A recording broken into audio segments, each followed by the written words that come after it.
इतिहास में जाइए कि 1921 में ब्रिटिशर्स ने वक्फ बोर्ड का गठन किया था। 1954 में इसको नेहरू गांधी ने पास किया था। फिर 1995 में इसको मुस्लिम्स के तरफ और ज्यादा पावरफुल कर दिया और मोर फेवरेबल बना दिया मुस्लिम के लिए। और 2013 में यही कांग्रेस पार्टी ने इसको संसद में लाके पारित किया। और इसकी जो सेक्शन है वो आप समझिए, इसकी सेक्शन 40 क्या कहती है? सेक्शन 40 ये कहती है कि जो संपत्ति वक्फ को लगती है कि उसकी है और जो उसके लगने से उसको लगती है कि उसकी है तो फिर वो उसकी है।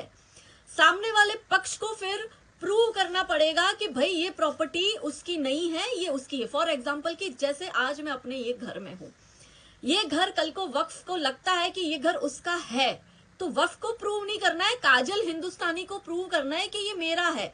और मेरा कहां से आया, मैंने रजिस्ट्री कब करवाई, मैंने कब इसको खरीदा, कब इसके पैसे भरे, रजिस्ट्रार में इसके कितने पैसे भरे, क्या भरे, वो सब भी मुझे कराना है। तो उसके वक्फ के लगने से वो प्रॉपर्टी वक्फ की हो जाती है। इसकी सेक्शन 54 इसको और मजबूत बनाती है। सेक्शन 54 ये कहती है कि वक्फ को अगर लगता है कि ये प्रॉपर्टी उसकी है, वो बिल्कुल सर्वे कंडक्ट करवा सकती है, इंक्वायरी उसकी खोल सकती है और उस प्रॉपर्टी पर जो रह रहा है, मतलब मेरे घर में मैं रह रही हूं, तो वक्फ को ये लगने से सेक्शन 54 के अंतर्गत उसको ये पावर दे दिया जाता है कि वो मुझे एनक्रोचर साबित कर सकता है। मतलब मेरे घर की मालिकी जो मेरी है, वक्फ को लगने से मैं एनक्रोचर हो जाती हूँ, मतलब कि मैं उस जमीन पे कब्जा करके बैठी हूं। ऐसा पावर लिटरली भारत सरकार को भी नहीं है। आज जब गुजरात में हम लोग अवैध कब्जा, एक छोटी सी मजार हटवानी होती है ना, जो अवैध तरीके से बनाई होती है, तो गुजरात सरकार उसको हटवा भी नहीं पाती है, इतने झंझट होते हैं, कोर्ट तक धक्के खाने पड़ते हैं एक 2x2 की छोटी सी मजार हटाने के लिए। और आप देखो कि अपने ही घर से 7 गांव के लोगों को कैसा धक्का लगा होगा। आप सोचो, इंसान का एक पूरा जीवन चला जाता है एक घर बनाने में, और वो एक सेकंड नहीं लगता जब उनको पता चलता है कि ये प्रॉपर्टी तो तुम्हारी नहीं है, ये वक्फ की प्रॉपर्टी है, तुम तो इसमें किराएदार बन के रह रहे हो। और उसमें भी रहमान जैसे चेयरपर्सन, जो तमिलनाडु वक्फ बोर्ड के चेयरपर्सन है, वो ये कह रहे रहने तो दे रहे हैं ना। मतलब एक तो चोरी, ऊपर से सीना जोरी, जो मैं कह रही हूं ना वो। अब ऐसा पावर जो नेहरू गांधी परिवार और कांग्रेस ने वक्फ को दिया, इसकी यही सेक्शन 85 क्या कहती है? सेक्शन 85 ये कहती है कि अगर आपको फिर भी दिक्कत है तो आप वक्फ ट्रिब्यूनल में जा सकते हैं। और Waqf tribunal is equal to civil court, district court. मतलब कि आपको आपका जो क्षेत्र अधिकार है वो आपसे छीन लिया जाता है। आप कोर्ट में नहीं जाके वक्फ ट्रिब्यूनल में आपको जाना पड़ेगा, और वक्फ ट्रिब्यूनल के क्षेत्र अधिकार के अंतर्गत सिविल कोर्ट आएगी, और सिविल कोर्ट के जो पावर है वो सारे के सारे पावर मोर देन दैट वो वक्फ के हो जाएंगे। तो आप देखो कितनी चतुराई से भारत को आजादी के बाद भी तोड़ने का प्लान, क्योंकि नेहरू जो था वो असल में भारतीय नेहरू था ही नहीं। जो बेचारा 2 वक्त की कमाई बड़ी मुश्किल से कर पाता है, उसकी जमीन पर वक्फ क्लेम कर देती है, और ये वक्फ के क्लेम के बाद में वो डिस्ट्रिक्ट कोर्ट के उसके ऑप्शन बंद हो जाते हैं, उसको ट्रिब्यूनल में ही जाना है, और ट्रिब्यूनल का फैसला ही आखिरी फैसला होगा। और अगर उसको ट्रिब्यूनल के किसी फैसले से परेशानी है तो वो खुद प्रूफ इकट्ठे कर हाईकोर्ट के पास जाए, और उसके बाद में सेक्शन 83 के अंतर्गत हाईकोर्ट लीगलिटी चेक करेगी। मतलब बंदे के पास तो फिर भी कोई पावर नहीं है, हमको सब कुछ लाकर हाईकोर्ट तक पहुंचाना है 1400 किलोमीटर का ट्रेवल करके, और फिर वक्फ की जो ट्रिब्यूनल है उसने जो न्याय करा है, उसमें जो लीगलिटी है वो चेक हाईकोर्ट कर देगी, बाकी फैसला तो फिर भी नहीं बदलना है। इसकी सेक्शन 83 में ये प्रावधान है कि आपका सारा पावर जो है वो आपका पावर है ही नहीं, आपका जो घर है वो आपका है ही नहीं। आज इस वक्त आप और हम बैठे हैं, हम नहीं जानते ये वक्त ने क्लेम करा है क्या करा है। जब हम बेचने निकलेंगे तभी हमारे भी पैरों के नीचे से जमीन निकलेगी कि क्या इसमें है। और उसके बाद में हाईकोर्ट के धक्के, हाईकोर्ट में कोई भी वकील की फीस 5 लाख से कम में वकील आपका केस नहीं लड़ता है। तो गरीब आदमी का तो बेचारे का घर भी गया, पैसा भी वो धक्का खा रहा ना, उतना भाड़ा भी देना, वो फिर गिरा गरीब बेचारा क्या करेगा? इस्लामी स्वीकार करेगा ना, क्योंकि पावर्स तो कुछ रहे नहीं। अब क्या होता है वक्फ ट्रिब्यूनल, वो आप समझिए। वक्फ ट्रिब्यूनल होता है जिसमें एक तरह से मतलब पूरा कोर्ट है, आप समझ लीजिए, जिसमें जज भी इनका होगा, वकील भी इनका होगा, पुलिस भी इनकी होगी, न्यायाधीश भी यही होंगे, सब कुछ यही होगा, और इनको पावर भी पूरा गवर्नमेंट ऑफिसर की तरह दिया गया है। और वकीफ जो इसमें होता है वो इसका फाउंडर होता है। मुतावलीज होते हैं इसमें, ये ट्रिब्यूनल में, यानी कि मुतावलीज मतलब ट्रस्टी काइंड ऑफ। कादी इसमें होते हैं, कादी यानी कि जज, और ये सारे के सारे मुस्लिम्स होते हैं। गुजरात के सोमनाथ मंदिर की बात ले लो, द्वारका टेम्पल की बात ले लो, मोरबी के मणि मंदिर की बात कर लो, या जगन्नाथ मंदिर की बात कर लो, अहमदाबाद की हर जगह, या फिर पाटन का रुद्र महालय की आप बात कर लो, हर जगह इन लोगों ने कब्जा कर रखा है। और हम चिल्ला चिल्ला के बोल रहे हैं, अब जाके ये जागे है, तब इतना बड़ा केस आया। एक इसकी सेक्शन 107 जो इसको कोई भी पीरियड टाइम में ये लिमिटलेस क्लेम कर सकते हैं, जिसमें वो कभी भी किसी की भी प्रॉपर्टी पर, चाहे मेरी हो, चाहे आपकी हो, मठ हो, मंदिर हो, कितनी भी पुरानी हो, 300 साल पुरानी, 500 साल पुरानी, 1500 साल पुरानी, कितनी भी पुरानी प्रॉपर्टी हो, उस पे वो क्लेम कर सकती है। और अगर आपको तकलीफ पड़ती है तो सेक्शन 107 के अंतर्गत आप सर्वे कमिश्नर के पास में या आप एडिशनल असिस्टेंट कमिश्नर के पास जाके सर्वे करवा सकते हो। अच्छा, इसमें भी शॉकिंग एक इसकी सेक्शन है 4, 5, 6 एंड 8। ये सेक्शन ये कहती है कि अगर मुझे सर्वे करवाना है, वक्फ ने क्लेम कर दिया, वक्फ के क्लेम करने के बाद में अगर वक्फ सर्वे करवाता है तो उसकी टोटल जो भी कॉस्ट आएगी वो स्टेट गवर्नमेंट पे करेगी। और अगर मुझे सर्वे करवाना है, मेरी प्रॉपर्टी पर उन्होंने क्लेम कर दिया है, तो जो सर्वे कमिश्नर होगा या एडिशनल सर्वे कमिश्नर होगा या असिस्टेंट सर्वे कमिश्नर होगा वो वक्फ ट्रिब्यूनल का ही होगा। और उस कमिश्नर का जो भी सर्वे का चार्ज होगा वो मुझे पे करना पड़ेगा।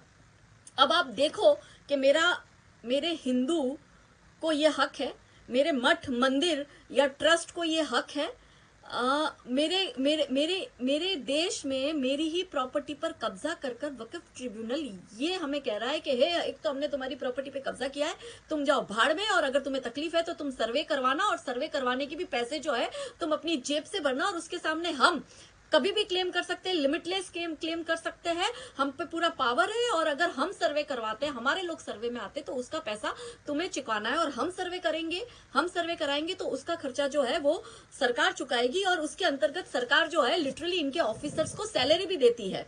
मतलब height of special privilege, height of unlimited powers और हाइट ऑफ लिमिटलेस क्लेम। वाह वाह वाह वाह, क्या नेहरू गांधी हमें तोहफा देकर गए, आने वाली पीढ़ियां याद रखेगी। दिल्ली में 77% प्रॉपर्टी जो है वो वक्फ लैंड है। जी हाँ, आपको शौक लग रहा होगा, पर वक्फ लैंड है 77% प्रॉपर्टी। आरटीआई करवा लेना दिल्ली वालों। थोड़ी बहुत जो बची थी वो आपने केजरीवाल के नाम कर दी मुफ्तखोरी के चक्कर में, और बाकी जो थी वो कांग्रेस राज में 77% दिल्ली जो है वो लुटा ली गई इन औरंगजेब और खिलजी की औलादों को। इसके बाद राजीव गांधी ने क्या किया, 1984 में राजीव गांधी ने हरियाणा और पंजाब की जब ट्रांसफर हुआ था कि हरियाणा और पंजाब से जो मुस्लिम्स जो है पाकिस्तान गए, और वहाँ उनकी जो यहाँ पे प्रॉपर्टी थी वो प्रॉपर्टी कुछ एक उन्होंने वक्फ के ट्रांसफर कर दी, कुछ एक अपने रिश्तेदारों को दे दी, और बाकी की कुछ प्रॉपर्टी जो है, क्योंकि हरियाणा और पंजाब के बॉर्डर से सटे काफी ऐसे सिंधी लोग थे, पंजाबी और सिख लोग थे जिनको भारत में जमीन देनी थी और उनको वहां सेटल करना था। तो वो प्रॉपर्टी जो है वो डायरेक्ट जो है सरकार के हाथ में आ गई थी, और वो पूरी प्रॉपर्टी को वो सेंटर कस्टडियन में थी। और राजीव गांधी ने क्या करा, 1984 में वो जो पूरी कस्टडी थी सेंटर की, वो सारी की सारी पंजाब और हरियाणा की प्रॉपर्टी जो है वक्फ को दे दी। आज पंजाब और हरियाणा जो है ना लगभग वक्फ का है। और अब वो जब भाड़े चढ़ा रहा है ना 25,000 और 30,000, तब जाके तो पंजाब और हरियाणा वाले जागे हैं कि अरे ये क्या, हमारे जिस घर में हम रह रहे, जो हमारा घर है उसका हमें 25,000 30,000 टैक्स देना है। और क्यों देना है, क्योंकि वो वक्फ लैंड है। और क्यों वक्फ लैंड है, क्योंकि राजीव गांधी ने 1984 में जो सेंटर कस्टडियन थी वो कस्टडी इन लोगों को दे दी। अब समझे। अब मैं आपको इससे भी शॉकिंग बताती हूँ। ये जो तिरुचपल्ली गांव है जो तमिलनाडु का, इस गांव में पीएम आवास योजना आई, जिस पर अभी क्लेम किया है, जिससे ये सारा खुला। तो वहां पर सबसे बड़ा प्रश्न ये उठता है कि अगर ये वक्फ लैंड था तो पीएम आवास योजना क्यों आई, क्योंकि आवास योजना तो गवर्नमेंट लैंड पे ही आती है। और अगर गवर्नमेंट लैंड है और जिसपे आवास बना दिया है गवर्नमेंट ने, और ये वक्फ एक तरफ से ये कह रहा है कि पूरा का पूरा गांव जो 350-400 एकड़ का है वो पूरा का पूरा गांव, साथ में आसपास के 6-7 गांव और उसके है। तो यहाँ पे सबसे बड़ा सवाल ये उठता है कि क्या तमिलनाडु गवर्नमेंट को ये बात नहीं पता थी। दूसरी बात यहाँ पे ये साबित होती है कि वक्फ यहाँ पे पूरा पूरा झूठ बोल रहा है और जाली दस्तावेज है, क्योंकि अगर पीएम आवास योजना वहां आई है तो वहां पे पूरे फैक्ट्स चेक होते हैं। कोई भी वक्फ की जमीन पर या किसी और की जमीन पर पीएम आवास योजना आ ही नहीं सकती है। तो यहाँ पे इनका ये झूठ पकड़ा जाता है। एक और एग्जाम्पल दूसरा मैं देती हूँ, सूरत म्युनिसिपल कॉर्पोरेशन का, हमारे गुजरात का। एसएमसी की ऐतिहासिक बिल्डिंग थी, जो 100 वर्ष पुरानी ऐतिहासिक बिल्डिंग थी, उस सूरत म्युनिसिपल कॉर्पोरेशन की बिल्डिंग पर इसी साल की, पिछले एक साल के अंदर की ही ये घटना है, उस पर वक्फ ने क्लेम कर दिया। वक्फ ने क्लेम कर उसमें क्या अपना तर्क रखा, तर्क उसने हाई कोर्ट में ये रखा कि ये प्रॉपर्टी हमारी है। और क्यों हमारी है? क्योंकि अंग्रेजों के पहले इस प्रॉपर्टी पर जो है ब्रिटिशर्स आए तो ये प्रॉपर्टी उसकी हो गई, उससे पहले ये मुगल एरा में हमारी थी। हमारे जो यात्री जब हज करने जाते थे तो यहाँ पे सराह लेते थे और यहाँ पे रुकते थे यात्री, इसलिए ये मुस्लिम प्रॉपर्टी, और मुस्लिम प्रॉपर्टी पर इस पर वक्फ ने क्लेम किया है क्योंकि ये धार्मिक यात्रियों के रहने की जगह थी, इसलिए ये धर्म से जुड़ा है, इसलिए ये अल्लाह की प्रॉपर्टी है और इसलिए आप जो है ये इसको खाली कर दो। कैन यू इमेजिन कि 1947 में आजाद होने के बाद में सूरत म्युनिसिपल कॉर्पोरेशन के पेपर अपडेट नहीं थे, और वो पेपर अपडेट नहीं थे, इसलिए ये मुकदमा जो है वो पूरा ये वक्फ जीत गया और आज सूरत म्युनिसिपल कॉर्पोरेशन की इतनी बड़ी हेरिटेज बिल्डिंग इनकी हो गई है। एक और सुनिए, सूरत में ही गोपी तालाब आया है, बहुत बड़ा तालाब। राजा रजवाड़े पहले पानी का स्टोरेज के लिए ऐसे तालाब और वाव बनाते थे, तो वो हेरिटेज गोपी तालाब है जो हार्ट ऑफ द सिटी है। उसमें इन्होंने गार्डन में जाके नमाजें पढ़ना शुरू कर दिया। कुछ एक उन्होंने वहां पे अपने मुर्दे गाड़ दिए, फिर उन्होंने अंदर अपनी दरगाह मस्जिदें जो बनानी थी बना दी, और फिर इन्होंने क्लेम कर दिया कि वक्फ प्रॉपर्टी है।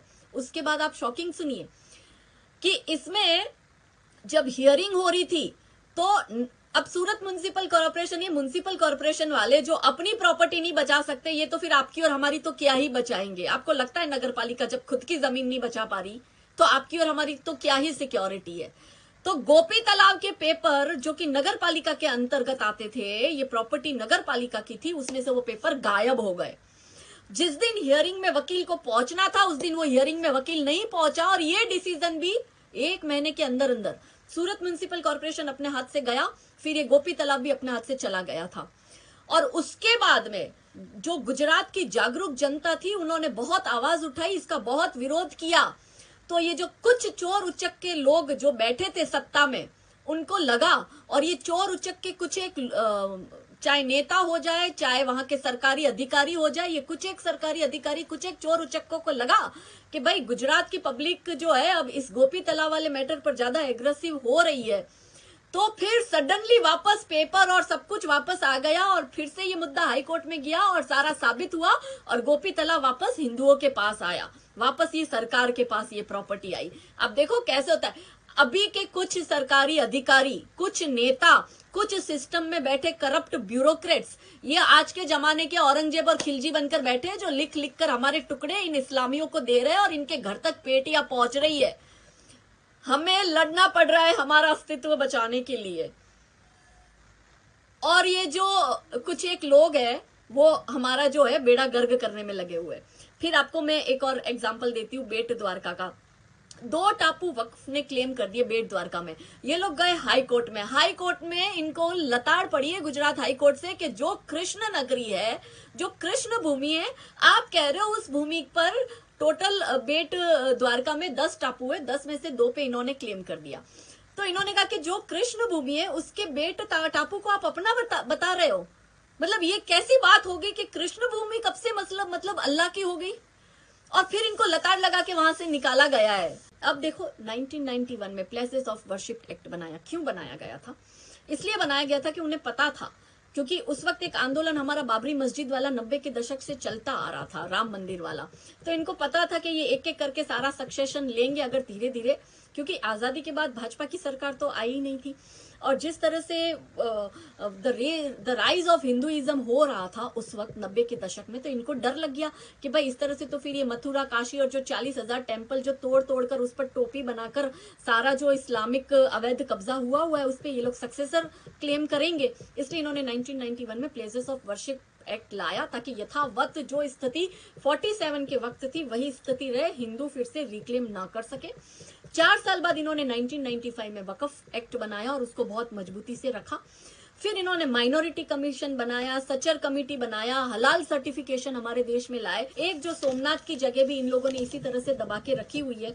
मैं उस सोमनाथ की जो वो जगह है उसका मैं आपको एक शॉकिंग बात बताती हूँ कि सोमनाथ की प्रॉपर्टी पर जहां इन्होंने क्लेम किया था वो उसका केस वक्फ ट्रिब्यूनल में चल रहा है। आप सोचो कि ये अपने आप में एक इक्वल सरकार है वक्फ बोर्ड जो है, वो केस सोमनाथ मंदिर का वक्फ ट्रिब्यूनल में है और जो सोमनाथ ट्रस्ट है वो वक्फ ट्रिब्यूनल में केस लड़ रही है। केस नंबर आपको देती हूँ मैं आपको, ये है केस नंबर, आप लिख लीजिए, Waqf tribunal Gandhinagar, Waqf suit number 45/2020, Alauddin committee versus the state of Gujarat and other. अब ये वक्फ ट्रिब्यूनल में है, तब तक तो हम कुछ कर ही नहीं सकते। जिस दिन वक्फ ट्रिब्यूनल ऐसा बोल देगा, क्योंकि क्या था कि वो प्रॉपर्टी सोमनाथ ट्रस्ट की थी, उन्होंने वहां पे मुर्दे गाड़ दिए, मुर्दे गाड़ के उन्होंने वहां पे अपना कब्रिस्तान भी बना दिया, अपनी मस्जिद भी बना दी, तब तक तो हम सोते। देखिए ये जिहादी वायरस है, जैसे कोरोना वायरस से कोई नहीं बचाना, इस जिहादी वायरस से कोई नहीं बचना है। आज ये वायरस बाजू के पड़ोसी के घर में है, कल ये हमारे घर भी आएगा।